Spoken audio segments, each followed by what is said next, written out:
Have you ever woken up in the middle of the night to a low hum, and when you looked outside there was nothing there? Thousands of people around the world describe exactly that. It's not tinnitus, it's not anxiety. Every medical test came back clean. But they bled from their noses. They stopped sleeping. Some developed brain lesions confirmed by MRI scans. And when governments investigated, the reports were filed away. No conclusion, no suspect, no answer. Today I'm going to show you why 3 separate cases, a small town in New Mexico, a city in Canada, and American diplomats in Cuba may all be the same story, and why no one wants to confirm it. If you believe coincidences are rarely just coincidences, this channel is for you. Every week, I take cases that seem to have nothing in common and find the thread that connects them. I'm Elliot Rook, and you're watching Sheep Code. If you're the kind of person who can't leave a pattern unsolved, you belong here. Subscribe.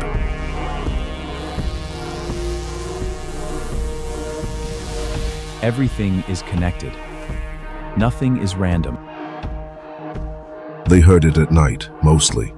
A low rumble, persistent, like a truck idling outside the window, but when they looked outside, the street was empty. Some described it as mechanical.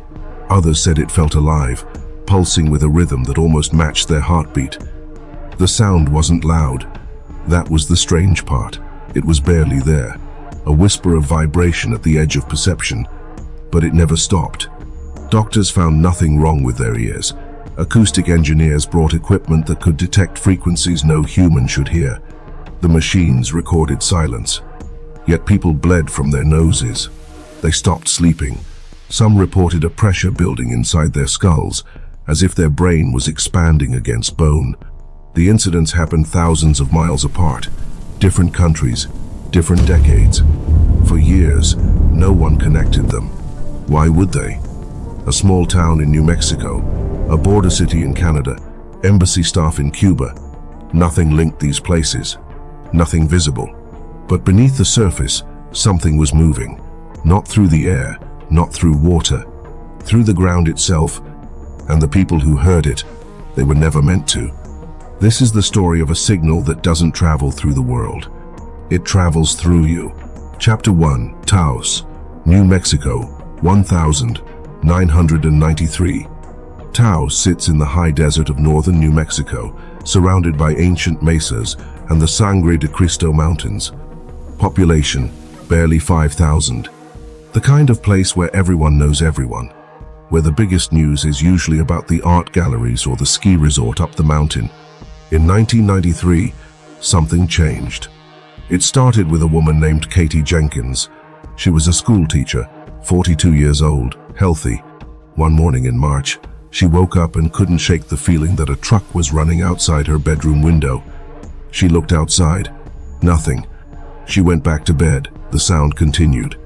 Over the following weeks, more residents reported the same phenomenon. They called it the hum. Not everyone heard it. That was the disturbing part. Only about 2% of Taos residents could detect the sound, but those who did, they couldn't escape it. Joe Mullins, a retired mechanic, described it to a local reporter. It's like standing next to an engine that's always on, low frequency. You feel it more than hear it. And it's inside your head. His wife couldn't hear anything. The hum wasn't consistent in intensity. Some days it was faint, other days unbearable, but it never fully disappeared. People started keeping journals, tracking when the sound was strongest. No pattern emerged. It seemed random. Doctors examined those affected.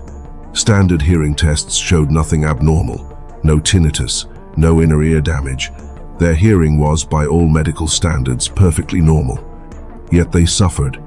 Nosebleeds became common among those who heard the hum. Insomnia plagued them. Some reported migraines so severe they couldn't leave their homes. Katie Jenkins lost 20 pounds in 2 months. She couldn't concentrate at work. The constant vibration in her skull made reading impossible. "I feel like my brain is shaking," she told her doctor. He had no explanation. The local government took notice. This wasn't mass hysteria. These were rational, stable people describing identical experiences. In June 1993, the University of New Mexico dispatched a team of acoustic researchers to Taos. They brought sensitive equipment, microphones were placed throughout the town, data was collected over several weeks. The results were impossible. The equipment detected nothing. No low-frequency sound waves, no electromagnetic interference, no vibration in the air or ground. According to every scientific instrument available, Taos was silent. Yet the residents kept bleeding, kept suffering, kept hearing something no machine could find. One researcher, Dr. James Kelly, noted something peculiar in his report. The affected individuals cluster in specific geographic areas, not neighborhoods but geological zones. He noticed that those who heard the hum lived above areas where the bedrock was particularly dense with quartz crystal formations. But he didn't pursue this observation. The study was concluded without definitive findings. The official statement from the university read, "No identifiable source of the reported sound has been detected. Further investigation is not recommended at this time." But investigators later noticed something strange in the archived data. Katie Jenkins moved away from Taos in 1994. Within a week of leaving, the hum stopped. She never returned. Others weren't so fortunate. Those who stayed learned to live with it. The sound became part of their lives, an invisible companion that no one else could perceive. Years passed. The hum of Taos became a local legend, a curiosity, something mentioned in travel articles about strange American phenomena. But it never truly went away. And the real pattern was only beginning. Chapter 2, Windsor, Ontario, 2011. Windsor sits directly across the Detroit River from the United States, an industrial city, blue-collar. The air often carries the metallic scent of factories from both sides of the border. In 2011, residents began reporting a sound, the Windsor hum. At first, authorities assumed it was industrial noise. Windsor and Detroit are heavy manufacturing zones, steel plants, automotive factories, chemical refineries. Noise complaints were common. But this was different. Mike Provost, a tool and die maker, described it to local news. "It's not a normal factory sound, it's deep, constant. It makes the windows in my house vibrate. My dog won't stop barking at night." His neighbor, 2 houses down, heard nothing. The phenomenon spread. Hundreds, then thousands of Windsor residents reported the hum. Unlike Taos, this wasn't a small percentage. Entire neighborhoods were affected. The sound was powerful enough to rattle objects. Picture frames fell off walls. Car alarms triggered spontaneously. Animals behaved erratically. Dogs attacked their own reflections. Cats hid for days. One resident reported that their birds, normally calm, began slamming themselves against their cage bars. The Canadian government responded with unusual speed and resources. This wasn't a few people complaining. This was a public health issue affecting a major city. In 2012, the Ministry of the Environment commissioned a comprehensive study. Acoustic sensors were deployed across Windsor. The investigation cost over $100,000 Canadian dollars. Researchers traced the hum to a source across the river, Zug Island. Zug Island is a small industrial island in the Detroit River, part of Michigan. It houses steel processing facilities and other heavy industry. It's not open to the public. Security is tight.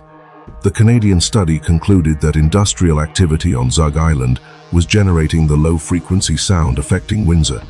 Problem solved. Except it wasn't. When Canadian officials contacted their American counterparts about Zug Island, the response was delayed, bureaucratic. Eventually, U.S. Steel, which operated facilities on the island, allowed an inspection. Everything was within regulatory standards. Machines were properly maintained. Sound dampening systems were in place.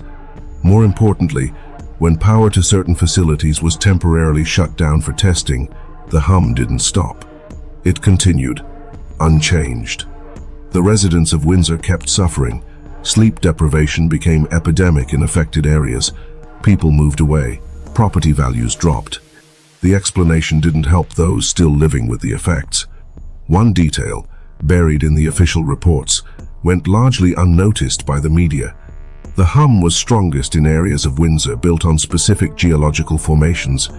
Bedrock with high concentrations of limestone and dolomite, dense, crystalline, similar to the quartz formations beneath Taos.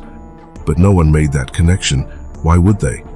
Taos was a footnote, an unsolved mystery from nearly 2 decades earlier. The Windsor hum was treated as a separate, local issue. By 2013, the media attention faded. The hum became background noise, literally and figuratively. Residents learned to live with it or left. The Canadian government quietly closed the investigation. No further action was recommended. Mike Provost still lives in Windsor. He still hears the hum every day. You get used to it, he says, or you go insane. Those are your options. He doesn't know that 5 years later, people in Havana, Cuba, would experience something far worse. And what happened to them would suggest a disturbing evolution. Chapter 3, Havana, Cuba, 2016. The U.S. Embassy in Havana is a modernist building on the Malecón, the famous seashore drive, palm trees, ocean breeze, the architectural statement of American presence in communist Cuba. In late 2016, embassy staff began experiencing something they couldn't explain. It started with a CIA officer stationed in Havana. The officer, whose name remains classified, reported hearing a high-pitched, directional sound in their home. The sound was localized. Move your head a few inches, and it disappeared. Move back, and it returned. Piercing, metallic. The officer reported the incident to security. Medical evaluation showed nothing unusual. A week later, the officer experienced severe vertigo, nausea, and cognitive difficulties. Concentration became impossible. Memory gaps appeared. This wasn't stress, this was neurological. Within months, more embassy personnel reported similar experiences. Not all described sound. Some felt sudden pressure in their head. Others experienced what they called directional energy, hitting them from a specific point in space. The symptoms were consistent: dizziness, nausea, cognitive impairment, hearing loss. Some described it as feeling like their brain had been concussed, even though they'd suffered no physical impact. Medical evacuations began, quietly at first. Then, as more cases emerged, the situation became critical. The University of Pennsylvania conducted neurological examinations on affected personnel. The results were deeply disturbing. MRI scans showed physical changes in the brain, white matter abnormalities, damage to neural pathways. The pattern of injury was consistent with traumatic brain injury, the kind seen in soldiers exposed to blast waves. But these people hadn't been near any explosions. They'd simply been living in Havana, working at the embassy, going about their daily lives. And something had damaged their brains. The US government's response was swift. Embassy staff were reduced. Families were evacuated. The incident was classified as a potential attack. Theories proliferated: sonic weapons, microwave radiation, mass psychogenic illness, even covert Cuban or Russian technology. Cuba denied involvement. Russian officials called the accusations absurd. Investigations found no devices, no evidence of directed energy weapons, no source. Then it happened again. 2018, Guangzhou, China. American consulate staff reported identical symptoms: headaches, pressure, cognitive impairment, neurological damage confirmed by medical imaging. 2019, Washington, D.C. intelligence officers reported similar experiences. Some occurred near the White House. 2020, Vienna, Austria. More than 20 U.S. officials affected. The pattern was undeniable. This wasn't isolated to Cuba. This was happening worldwide, targeting specific individuals in specific roles. American intelligence and diplomatic personnel. The phenomenon was officially named Havana Syndrome. Investigations continued. Multiple agencies, multiple theories, no consensus. The National Academy of Sciences released a report in 2020 concluding that directed pulsed radio frequency energy was the most plausible explanation for the injuries. But they couldn't identify a source. They couldn't explain how such a weapon could be deployed without detection. And they couldn't explain why it was happening. One detail remained buried in classified briefings. Several of the affected individuals had previously been stationed in locations where geological surveys indicated dense, crystalline bedrock formations. the kind of formations that conduct low-frequency vibrations exceptionally well, the kind of formations found beneath Taos, New Mexico, and beneath Windsor, Ontario. But this connection remained unseen. The cases were treated as separate phenomena, different causes, different contexts. Civilians hearing sounds, diplomats under attack. What could possibly link them? Chapter 4. The signal beneath the earth. To understand what might connect Taos, Windsor, and Havana, you have to understand how submarines communicate. Nuclear submarines operate at depths where conventional radio signals cannot reach. Water absorbs electromagnetic waves. Thousands of feet below the surface, a submarine is effectively cut off from the world above, unless you use a different kind of signal. In the 1970s, the United States military developed a communication system called ELF, extremely low-frequency transmission. ELF waves are different from normal radio.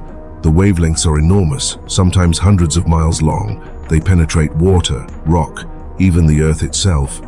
To transmit these signals, the military built massive antenna arrays buried in the ground, stretching for miles across specific geological formations.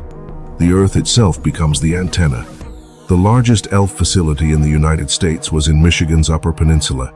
The system was called Project ELF. It used the bedrock of the Great Lakes region as a conductor. The signal traveled through the ground, through crystalline rock formations that acted as natural amplifiers. The signal could reach submarines anywhere in the world's oceans. It was operational from 1989 to 2004. Here's where a possible connection forms. Taos, New Mexico sits on a geological formation rich in quartz crystal. Quartz conducts vibrations efficiently. Windsor, Ontario is built on limestone and dolomite bedrock connected to the same Great Lakes geological basin where Project ELF operated. Both locations were never meant to be affected. They weren't targets. They may have been unintended receivers. When ELF transmissions passed through the earth, certain geological formations could have acted as resonators. The signal, meant for submarines, may have created vibrations in the bedrock. Those vibrations could transfer through the ground into buildings, into structures, into human bodies. The human skull conducts bone vibration. Sound can vibrate directly into your skull, and your inner ear perceives it. Some researchers believe people in Taos and Windsor weren't hearing a sound in the air. They may have been feeling a vibration transmitted through the ground, through the floor, through their feet and bones, directly into their skull. That would explain why microphones detected nothing. The sound wasn't in the environment, it was conducted through them. That would explain why only certain people heard it. Individual variations in bone density and skull structure might determine who could perceive the vibration. And that would explain the physical symptoms. Low-frequency vibration, sustained over time, can cause tissue stress and neurological effects. The residents of Taos and Windsor may have been experiencing unintended side effects of communication technology. But investigators later noticed something that suggested Havana was different. The incidents in Cuba appeared more targeted, more precise, more intentional. Chapter 5. The weapon no one admitted. By the 2010s, the basic technology of ground-based frequency transmission was understood by multiple nations. The United States, Russia, China, and others had researched these systems. But there was a darker possibility. If low-frequency ground transmission could accidentally affect human biology, what if similar technology was adapted intentionally? Research into acoustic weapons dates back decades. The Soviet Union experimented with infrasound in the 1970s. Infrasound is sound below the range of human hearing, typically below 20 hertzes. At certain frequencies, infrasound can cause disorientation and nausea. It resonates with human organs, potentially disrupting biological function without leaving visible evidence. Directed energy research expanded beyond sound waves. Microwave radiation, pulsed radio frequency, and focused ultrasound all became areas of military interest. These technologies share a common advantage. They're invisible, difficult to trace, and don't require physical projectiles. The National Academy of Sciences report on Havana syndrome identified directed, pulsed radio frequency energy as the most plausible cause of the neurological injuries. But they couldn't identify a device. No equipment was found. No energy source was detected during the incidents. How would you deploy a weapon that leaves no trace? Some investigators fear the answer might involve technology similar to what caused the Taos and Windsor hums. Ground-based frequency transmission doesn't require a device near the target. The signal can originate miles away, traveling through geological formations until it reaches the intended location. If you know the geological structure of an area, you could theoretically predict where the signal will resonate most strongly. You could potentially target specific buildings, specific rooms, specific people. Several of the Havana syndrome cases occurred in residences where affected individuals slept in rooms directly above basements or ground floor areas. Some victims reported the sound or sensation moved when they moved, but only within a confined space. Step outside that zone, and it vanished. This is consistent with a standing wave pattern, where frequency vibrations create areas of high and low intensity. If you know the geology, such patterns could theoretically be engineered. The University of Pennsylvania's brain imaging showed white matter damage. White matter carries signals between different brain regions. Damage to white matter disrupts cognitive function, memory, and coordination. This type of injury is seen in traumatic brain injury, but some researchers suggest it could also result from sustained exposure to certain frequencies that cause cellular stress and inflammation. The brain, encased in fluid and bone, may be susceptible to resonant frequency effects. The pattern of Havana syndrome cases suggests selective targeting. Not all embassy staff were affected, only certain individuals, often those with intelligence or security roles. The incidents often occurred in their homes, not the embassy itself. Someone may have known where they lived. Someone may have known the geological structure beneath those locations. And some investigators fear a signal may have been deliberately deployed to cause harm, but by whom remains unknown. Chapter 6. The investigation that stopped. After Havana syndrome became public, multiple U.S. agencies launched investigations. The CIA, FBI, State Department, and Defense Department all conducted separate inquiries. Initial suspects were obvious: Russia and Cuba. Russia had historical expertise in directed energy research. Cuba hosted the embassy where the first cases occurred. Both nations denied involvement. Intelligence analysts examined patterns. Where did the incidents occur? Who was targeted? What was the timing? One pattern emerged clearly. Nearly all affected individuals worked in intelligence, counterintelligence, or security roles. They weren't random diplomatic staff. They were people involved in collecting or protecting sensitive information. This suggested possible targeted attacks, not environmental anomalies. But then the investigation encountered obstacles. Some cases occurred on U.S. soil, near sensitive government facilities.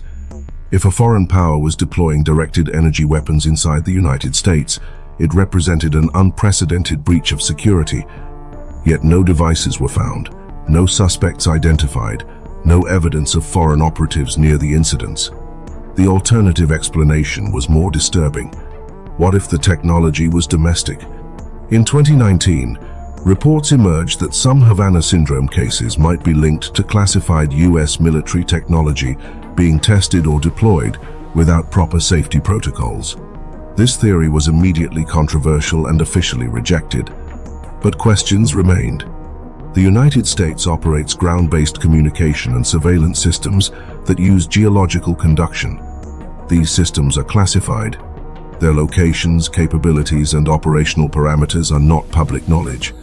If an ELF or similar transmission system malfunctioned or was operated at inappropriate power levels, it could theoretically create unintended biological effects in nearby populations. This would explain the Taos and Windsor hums, accidental exposure to signals meant for other purposes. It might also explain some Havana syndrome cases, particularly those occurring domestically. But it doesn't explain all of them. And the real answer may be more complex than any single theory. In 2023, multiple U.S. intelligence agencies released assessments of Havana syndrome. Their conclusions were contradictory. The CIA stated that most cases were likely not the result of foreign attacks, suggesting environmental or medical factors. The Defense Intelligence Agency disagreed. maintaining that some cases showed evidence of directed energy exposure consistent with a weapon. No consensus was reached. The investigations effectively stalled. Victims of Havana syndrome continue to report symptoms. Some have permanent neurological damage. Their careers have been affected, their lives changed. Yet they have no official explanation for what happened to them. No accountability, no resolution. Just the lingering damage and the unanswered questions.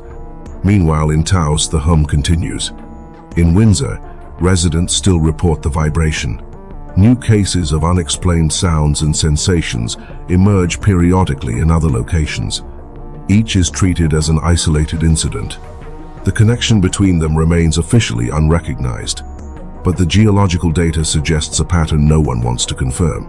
Chapter 7. The Map Beneath the Map. If you overlay a geological map of North America with reported locations of unexplained low-frequency phenomena, a pattern emerges. The incidents cluster along specific geological formations. The Great Lakes region, where Project ELF operated, shows multiple reports, not just Windsor but smaller cases in Michigan, Wisconsin, and Minnesota. The Rocky Mountain Range, with its quartz-rich bedrock, includes Taos and several other communities reporting similar phenomena. The Atlantic seaboard, where numerous Havana syndrome cases occurred, sits on ancient crystalline bedrock that conducts vibration efficiently. These aren't random locations, they're geologically connected. Crystalline rock formations form natural waveguides for low-frequency signals. Like fiber optic cables transmit light, bedrock transmits vibration. Military communication systems exploit this. Submarine communications, secure underground facilities, and early warning systems all use geological conduction. The Earth itself is a vast invisible network, and we live on the surface unaware of what's moving beneath us. In 2018, a geologist named Dr. Sarah Chen published a paper examining the correlation between geological formations and reported unexplained acoustic phenomena. Her conclusion: the distribution of cases is not random, it follows predictable patterns based on bedrock composition and density. She suggested that increased awareness of geological factors could help explain many unexplained phenomena. The paper received little attention outside academic circles, but investigators later noticed something else in her data. Dr. Chen noted that many of the affected locations were within proximity to military installations, though not always obvious ones. Taos, New Mexico is about 70 miles from Los Alamos National Laboratory, where classified research has been conducted since the Manhattan Project. Windsor, Ontario, sits directly across from Detroit, home to significant defense industry and research facilities. The Havana syndrome cases occurred at embassies, but embassies house intelligence personnel and classified communications equipment. These locations are nodes in an invisible infrastructure. Communications, surveillance, intelligence gathering all require signal transmission. And signal transmission creates side effects. The civilian population may experience these side effects as unexplained phenomena: hums, vibrations, mysterious symptoms. They could be collateral damage to systems they don't know exist. But there's another layer to consider. If domestic systems can cause unintended harm, the same technology could theoretically be adapted for other purposes. The technology that allows communication through bedrock could be modified to target specific locations, specific structures, specific people. It requires knowledge of geology, engineering, and biology, knowledge that multiple nations now possess. The question isn't whether such weapons could exist. The physics and biology are understood. The technology is feasible. The question is whether they're being used, by whom, and why, and whether anyone will admit it. Chapter 8. The Silence Above. In every case, from Taos to Havana, investigations followed a similar pattern. Initial reports, public concern, official inquiry, then silence. The Taos investigation concluded with no identifiable source found. The case was closed. The Windsor hum was attributed to Zug Island. Despite evidence that contradicted this conclusion, the investigation ended. Havana syndrome remains officially unexplained, with contradictory assessments from different agencies. No further public updates. Why does every investigation end in ambiguity? One possibility is genuine uncertainty. The phenomena are complex, the technology is classified, and the evidence is difficult to interpret. Another possibility is more troubling. If the source involves military technology, either domestic or foreign, admitting it creates unacceptable consequences. Acknowledging domestic systems cause civilian harm would trigger lawsuits, public outrage, and demands for disclosure of classified programs. Confirming foreign attacks would require response, potentially escalating international tensions. Silence becomes the strategic choice. Victims are left without answers. They know something happened to them. They have medical evidence, documented symptoms, disrupted lives. But officially, nothing occurred. Or nothing that can be explained. Or nothing that will be explained. The ambiguity serves a purpose. It prevents accountability while allowing operations to continue. In 2022, a group of Havana syndrome victims filed a lawsuit against the US government, claiming negligence in protecting them from known threats. The lawsuit was dismissed on national security grounds. Details of the case remain classified. The victims received no compensation, no official acknowledgement of their injuries, just silence. And the pattern continues elsewhere. Meanwhile, reports continue. In 2024, several US military personnel in Germany reported symptoms consistent with Havana syndrome. In 2025, embassy staff in multiple African nations experienced similar incidents. Each case is investigated. Each investigation reaches no public conclusion. The pattern repeats. For the residents of Taos and Windsor, the hums have become part of life. Some have moved away, others have adapted. No one has stopped the source because officially, no source exists. The investigations found nothing, so there's nothing to fix. The phenomena persist, unexplained and unaddressed. And beneath it all, the Earth continues to carry signals. Frequencies moving through rock, through soil, through the foundations of buildings. Through us, we stand on the surface, unaware that the ground beneath us is alive with invisible transmissions. Some of them are communication, some of them might be something else. And we can't tell the difference. Final chapter. What we know, what we don't. Let's establish what is confirmed. ELF transmission technology exists. It was developed for submarine communication and uses geological formations as conductors. This is documented, declassified information. Project ELF operated in Michigan's Upper Peninsula from 1989 to 2004. Its shutdown was due to budget constraints and improved satellite communication, not safety concerns. The Taos hum is real.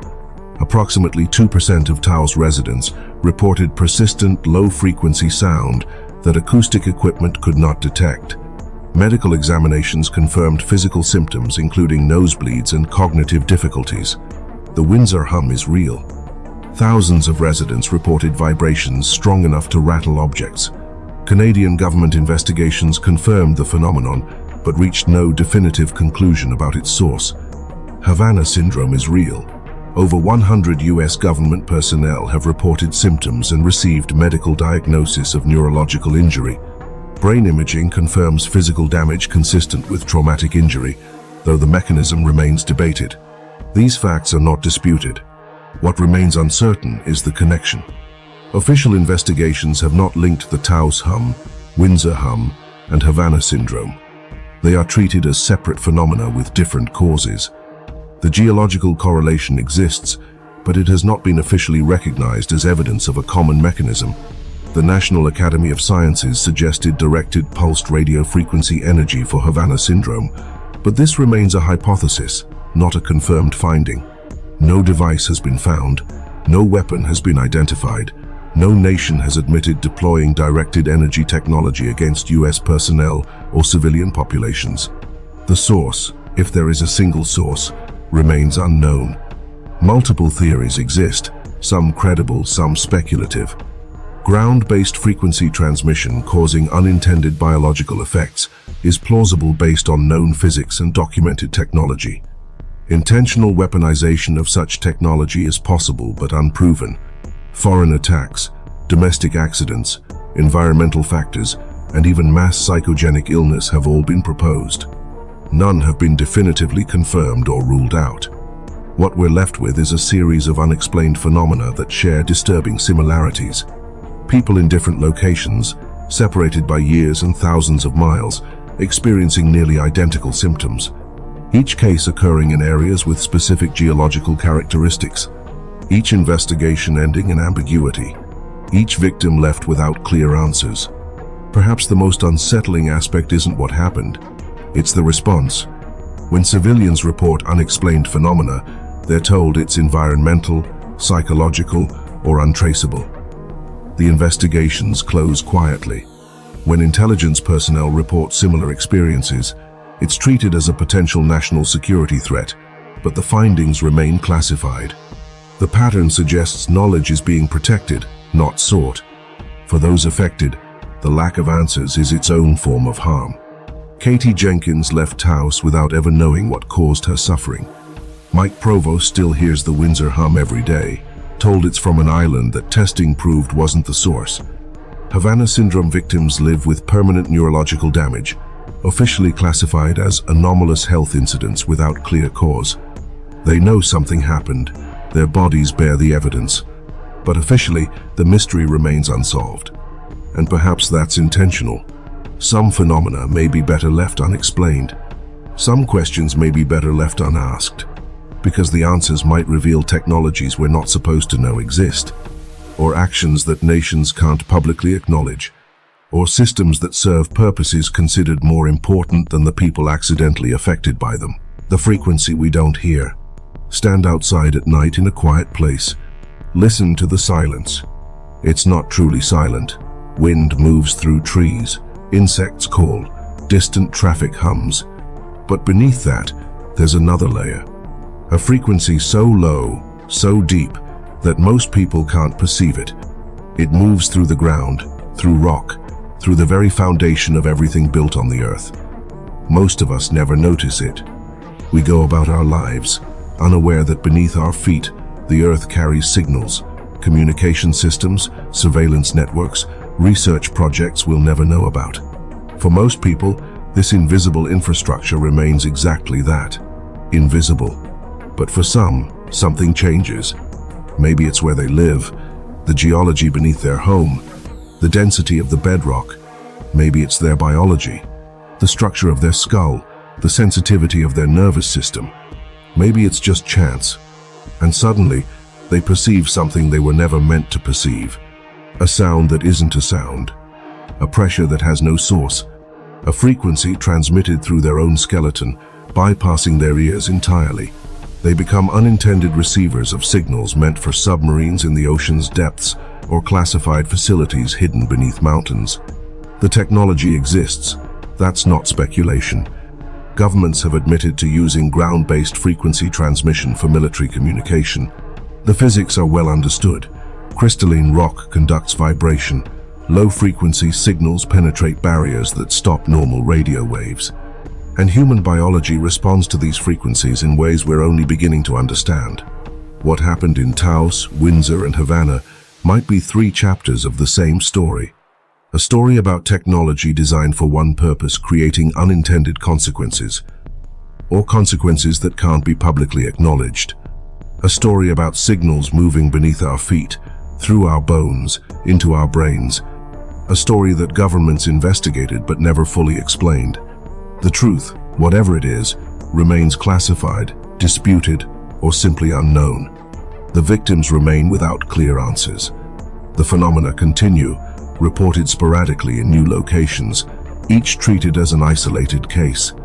And beneath it all, the Earth carries frequencies we don't hear. Messages we weren't meant to receive. Signals that treat the planet as a conductor and our bodies as accidental antennas.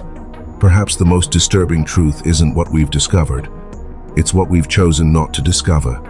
The investigations that stopped too soon. The evidence that wasn't pursued. The patterns that were documented but never officially connected. Silence, it turns out, can be a strategic choice. And sometimes, the most powerful weapon isn't the one that destroys. It's the one no one admits exists. The hum continues in Taos. The vibration persists in Windsor. Havana syndrome cases are still reported. Each remains officially unexplained. Each victim knows something happened. But knowing isn't the same as proving, and proving isn't the same as getting answers.